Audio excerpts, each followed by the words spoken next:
Oi, amores, tudo bem? Dando continuidade aí aos nossos trabalhos, respeitando o nosso tempo do isolamento social, cada um na sua casa, a gente vai continuar aos nossos estudos, certo? Então agora a gente vai iniciar o capítulo 3 de português do módulo 1. O capítulo 3, ele vai falar sobre enciclopédia e verbete. Então, o que é uma enciclopédia? Enciclopédia é um conjunto de livros ou textos que trazem informações sobre um assunto específico ou de vários assuntos do conhecimento humano. Por exemplo, a gente tem as enciclopédias, as Barzas, que trazem vários assuntos sobre animais, remédios, plantas, ou tem uma enciclopédia específica, enciclopédia de matemática, enciclopédia de medicina, enciclopédia dos animais. Então, existem vários tipos de enciclopédia. E na enciclopédia existem os verbetes. O que são os verbetes? Os verbetes são aquelas explicaçõezinhas que a gente vê do lado, que trazem informações sobre aquele texto pra gente. Bom, então quando a gente reúne vários textos enciclopédicos, os verbetes eles são os responsáveis por trazer as informações sobre aquele assunto.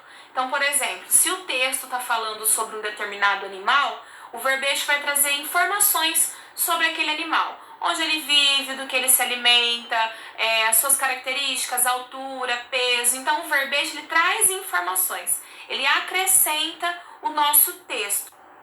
E nas enciclopédias a gente pode ter vários textos numa mesma página. Então os verbetes, a entrada deles, a caixa de informação tem que estar sempre em negrito. Por quê? Para a gente ficar mais fácil a gente localizar. Então, geralmente, a entrada do verbete, que é aquela parte principal, que é o nome do verbete, ela vai estar sempre em caixa maior, a letra vai estar maior, vai estar em negrito, para a gente poder facilitar, porque em uma página de enciclopédia podem ter vários verbetes. Bom, então eu vou falar um pouquinho das características do texto enciclopédico, tá? O texto enciclopédico, ele traz pra gente o texto expositivo, que são onde contém as informações sobre o que aquele assunto está falando. Ele traz pra gente o quadro de informações, acrescentando algumas características. Como eu já disse, se for um texto falando de animais, pode conter onde ele vive, seu peso, etc. Ele pode ter mapas, tá? Para vocês localizarem, por exemplo, aonde aquele animal se habitua, ou aonde encontramos determinada espécie de animal ou vegetação. E ele pode trazer ilustrações técnicas com algumas características científicas, como por exemplo, se for uma enciclopédia falando de algum dinossauro, pode trazer uma ilustração técnica mostrando a estrutura do dinossauro, os ossos, como que era o seu físico, tá? Então essas são algumas características de um texto enciclopédico. E dessas características, apenas o texto expositivo é essencial, tá? Então, na enciclopédia tem que conter o texto pra gente saber do que o texto está falando. Essas outras características, mapa, gráfico, localização, ela é opcional. Então, nem sempre os textos enciclopédicos vão aparecer essas informações, tá? Mas a explicação sobre o que o assunto está falando, o texto expositivo, é uma opção obrigatória. Todos os textos enciclopédicos têm que ter, tá? Bom, vamos falar agora um pouquinho dos verbetes. Como eu já disse, o verbete ele é um quadro de informações que aparece lá na enciclopédia. E o verbete ele tem a entrada. O que é essa entrada? A entrada é o título, que fica mais fácil para a gente localizar. E essa entrada ela vai estar sempre em negrito, na letra maior, para fácil localização. Porque em uma página pode ter vários tipos de verbete, podem ter vários verbetes contendo diversas informações. Então lembre dessas características, a entrada do verbete é mais fácil para localização, tá? Então ela tem que estar em caixa maior, em letra maiúscula e em negrito. E em uma página de texto enciclopédico a gente pode ver vários tipos de verbetes, tá?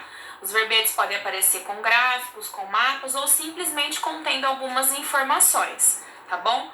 O livro de vocês traz um verbete de uma enciclopédia sobre dinossauros. Lá vocês vão poder observar as características, o nome científico, a sua origem.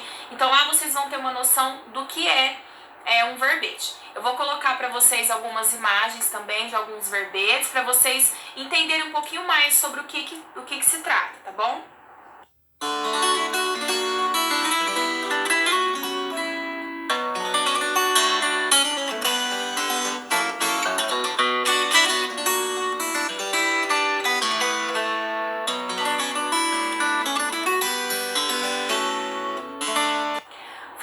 mais um pouquinho sobre enciclopédia, a gente encontra enciclopédias virtuais também, tá? Então a gente não encontra só enciclopédias e verbetes nos livros. Vocês podem pesquisar, tem uma página no livro aí de vocês, página 66, para vocês pesquisarem um verbete, uma enciclopédia e indicar para algum amigo. Igual a gente fez lá do Gibi, então vocês vão fazer agora o verbete. Vocês vão pesquisar um verbete na internet e vão indicar para algum amigo. Depois, quando a gente se encontrar, a gente discute um pouquinho mais sobre os verbetes que vocês pesquisaram.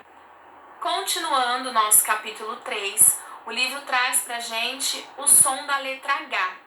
Como vocês já estão cansados de saber, a letra H, na nossa língua portuguesa, o H ele não tem som no início das palavras, como hipopótamo, helicóptero. Essas palavras, ele apresenta o som das vogais que vêm em sequência dele. Então, por exemplo, hipopótamo, a letra H vai apresentar o som da vogal I. Helicóptero, a letra H vai trazer o som da vogal E, tá? Mas quando eu coloco o H, por exemplo, na palavra chifre, tem diferença se eu escrever cifre? Tem diferença aí, não tem? Porque o H entre duas letras, ele muda o som, ele se torna um dígrafo.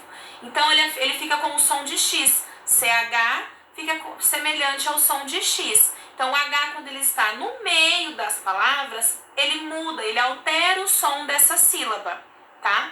Já nos outros países, em algumas outras línguas, o H no início das palavras, ele pode trazer o som de R.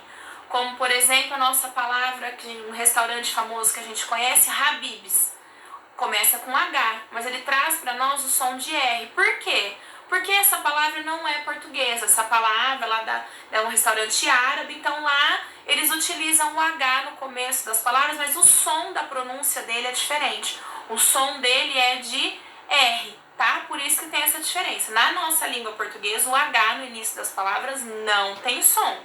Já quando ele está no meio, por exemplo, de chifre, modifica o som da sílaba. Mas em outras línguas, o H pode trazer som sim. Quando ele está no início da palavra, ele pode trazer o som de R. Nós podemos ver também a letra H entre outras letras. Por exemplo, vermelho, chinelo, aconchego. Então vocês podem perceber que conforme a gente vai colocando o H entre outras letras, vai mudando a pronúncia. Então o livro vai trazer para vocês aí alguns exercícios para vocês relembrarem o uso da letra H no início e no meio das palavras, tá? Então não se esqueçam, H na nossa língua, no início das palavras, não tem som, tá? E no meio, dependendo da sílaba que ele tiver, ele muda a pronúncia. Vermelho, nenhuma, tá bom? Bom, pessoal, é isso, tá? Espero que vocês tenham compreendido. Qualquer dúvida, é só entrar em contato com a coordenação ou coloca aquele famoso post-it lá do lado da atividade, que assim que a gente retornar, a gente esclarece as dúvidas de vocês e continua tocando o nosso conteúdo aí, tá bom? Um beijo e até mais!